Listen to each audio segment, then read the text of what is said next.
پیارے بچوں، آج میں جو آپ کو کہانی سنانے لگی ہوں اس کا نام ہے کسان اور اس کے 4 بیٹے۔ ایک دفعہ کا ذکر ہے کہ کسی گاؤں میں کسان رہتا تھا۔ اس کے 4 بیٹے تھے جو بات بات پہ آپس میں لڑتے جھگڑتے رہتے تھے۔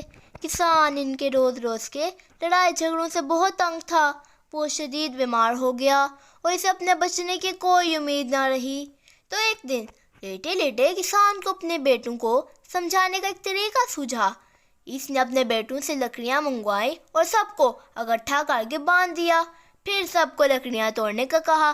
سب نے لکڑیاں توڑنے کی کوشش کی مگر لکڑیوں کا گٹھا توڑ نہ سکے۔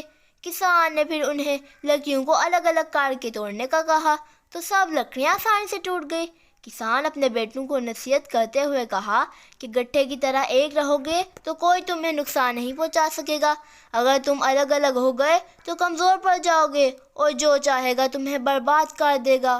گٹھے کی مثال سے اس کے بیٹوں کو سمجھ میں یہ بات آ گئی کہ اتفاق میں کتنی برکت ہے، چنانچہ وہ مل جل کر رہنے لگے۔ نتیجہ اتفاق میں برکت ہے۔ پیارے بچوں، اگر آپ کو اور مزید ایسی اچھی کہانیاں دیکھنی ہیں تو ہمارے چینل کو لائک، شیئر، سبسکرائب اور ہاں کمنٹ کرنا تو بالکل بھی مت بھولیے گا۔ اب میں آپ سے ملتی ہوں ہمارے